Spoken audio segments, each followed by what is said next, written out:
So I know the promo where the game becomes a thing. Yeah. The game, and referring to you as the game, and you referring to yourself.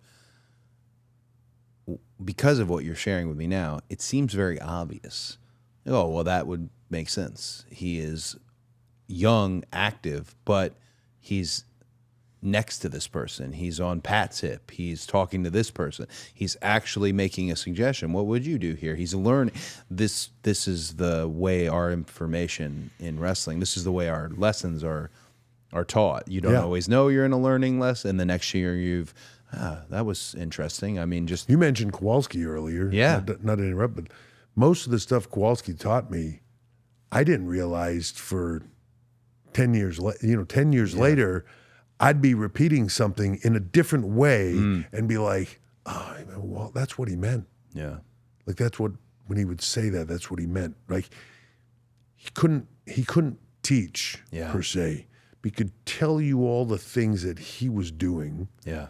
And, people forget that Kowalski was in the 40s, 50s, 60s, one of probably the first sort of global guys, Japan, Australia, over in the U.S., over in Canada, over in Australia, all over in Japan, like over in all these places where he became a name globally. Yeah. But I didn't realize all those lessons until much later. Sorry, I interrupted you. No. I feel like people, if they don't know, because time moving so quickly, if they don't know who Killer Kowalski is, that's a really good one to look up, because what a unique look about. Yeah, and at different phases in his career, completely different. So, and it's hard because if you look at his later career, which is most of the film, you're like, wait, the big lanky old dude with the bad toupee and the, you know what I mean? Like, I'm not seeing it. By the time film becomes a big thing, he's past his prime. He also became a vegetarian at some point in there, and his body completely transformed. Yeah. But if you see pictures of him from like the 40s, even before he was Killer Kowalski, when he was Tarzan Kowalski, like I think Walter was like 6'7", 6'8", something like that, maybe 6'9", which at the time is like a giant. Yeah. And jacked, like stories, and he's told me them himself of doing pullovers of like 315, like this is like just knowing him, like he's certainly not a drug guy as before that, and certainly wouldn't be anything like that. But looked like, if you see those pictures of him from back then, he looked like he could have been like a Mr. America or something like that at that time frame when you look at those physiques. Just ahead of the time in that. And then he increased the speed of the business when a lot of guys were just, I don't want to say it in a negative way, they were working holds. Yeah. Right? So the business was built on in and out of holds, and there was a lot of, working holds in our parlance today, but, a lot of people would say they were just laying around, selling these holds. He didn't do that at all. His pace was nonstop. He might maybe grab a hold for 10, 15 seconds, and then he was right up doing the next thing, bumping.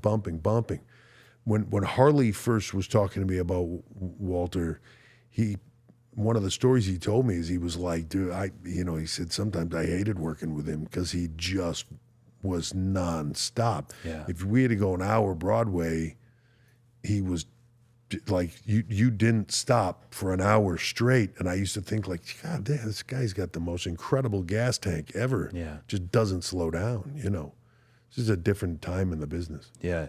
I want to, even now it kind of emboldens the question, and I was asking you about the game and the name and you saying it in this it's the interview with Jim Ross, right? Yeah.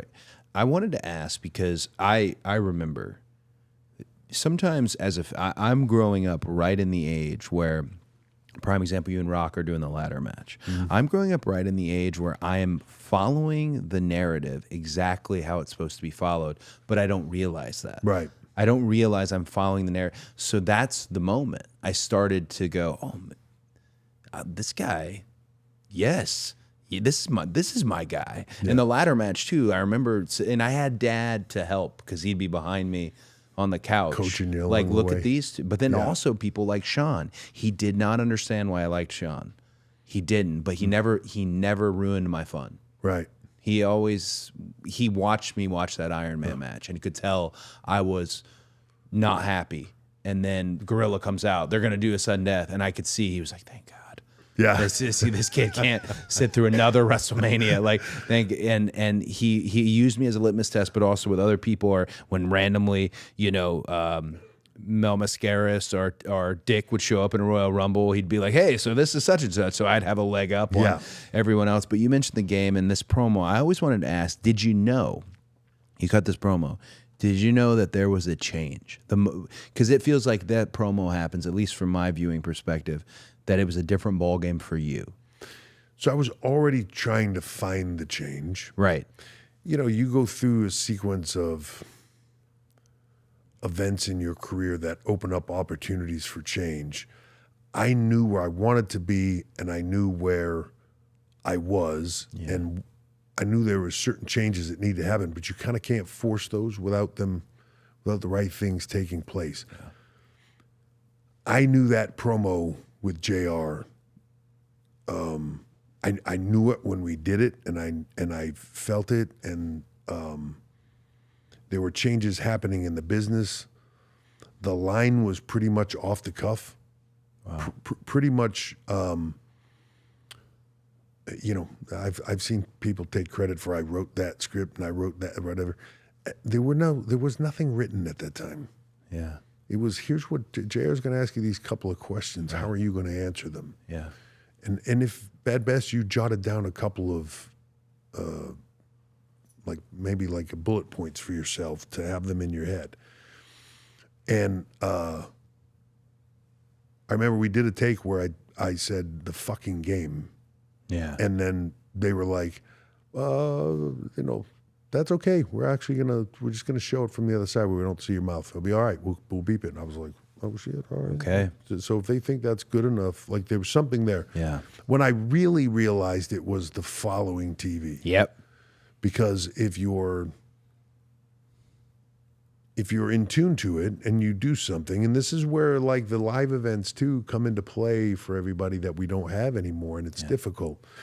You try things and then you gauge that reaction and you move with the reaction. And if you're smart, you're sort of following the tide of where things are going. Yeah. When I came out that next TV, and I just remember stepping on the stage and looking out over the crowd and seeing like 5 or 6 signs with the game on it, and thinking like, oh, and we're onto something with that game thing. I got to jump on that now. Like I need to say it all the time. Yeah. And JR and I had a conversation about it, and he started to, JR was, I can't give him enough credit for being the soundtrack of our generation, but soundtrack of your generation, but also people think JR and they think Steve Austin all the time. Yeah. Jim Ross's hatred for you is legendary. Yeah. Some of the commentary is just, it's a man shouting into the microphone. Just son of a bitch. How upset he is with you. And then it takes this turn to where when he's talking about you in a positive way, he's talking about, but it's still from the place where he was. I know what he would do for that championship. Yes. His way of connecting you with the WWE championship and the world championship is how important it is. And it, again, tag team wrestling rules. If we don't, if we care, they care. And just, I wanted to ask, because now we're talking about the game. I think that's very important, and I looked for it. For me, when I came back, I wanted to find Michael Cole right away and basically say, what can I do? And I want, you have a Jim Ross, okay, and Austin has a Jim Ross, and Dusty had a Gordon Soley, how can I do that with you? Have I earned that even? And if I have, what do I need? And I remember thanking him after WrestleMania 40,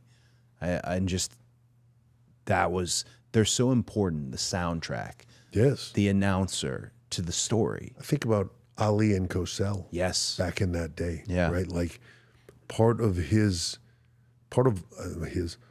Ali being able to show his charisma, part of it was because Cosell was setting him up to be able to show it. and giving him that platform. So they're so important to each other. People mention, JR's connection to Steve all the time because Steve could put JR over, JR could put Steve over. Yeah. There's like almost like this television friendship there. For me, it was the exact opposite. He was almost like JR was almost like my nemesis on commentary, and it really, really, really got me over as being a heel, and even just he was so amazing with Cerebral Assassin. Yeah. Just made me seem different than everybody else. Yeah. Because I had to approach things as smarter. At first, I'm not going to be taken as tough as Steve. Yeah.